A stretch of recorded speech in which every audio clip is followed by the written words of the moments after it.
تو آج supreme court میں نے یہی عرض کیا کہ اگر 90 کے بجائے 105 جائز ہے تو پھر 205 بھی جائز ہو سکتے ہیں۔ ابھی پنجاب میں فصل کی کٹائی شروع ہو رہی ہے، لوگ حج پر جا رہے ہیں، لوگ حج سے واپس آئیں گے۔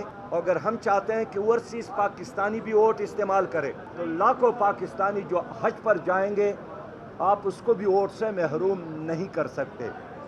محترم صاحب حضرات، میں نے سپریم کورٹ کو بھی بتایا، چیف جسٹس اور ان کے کولیگ کو بھی، کہ 77 میں ابھی قومی اسمبلی کا الیکشن ہو گیا اور اس کے بعد ایجیٹیشن شروع ہو گئی اور پھر اپوزیشن اور حکومت آپس میں لڑ پڑے اور نتیجتاً 90 دن کے نام پر 10 سالوں کا ایک مارشل لا ہم نے بھگتا۔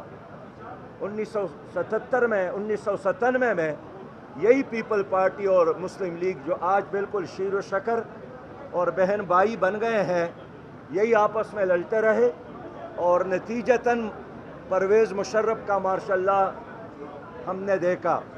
تو اگر آپ نہیں چاہتے ہیں کہ ایک اور ایمرجنسی ہو، پلس ایمرجنسی ہو، مارشل لا ہو، تو ایک ہی راستہ ہے کہ سیاسی جماعتیں آپس میں ڈائیلاگ کرے اور ایک تاریخ پر متفق ہو جائیں۔ میں آپ کا شکریہ ادا کرتا ہوں۔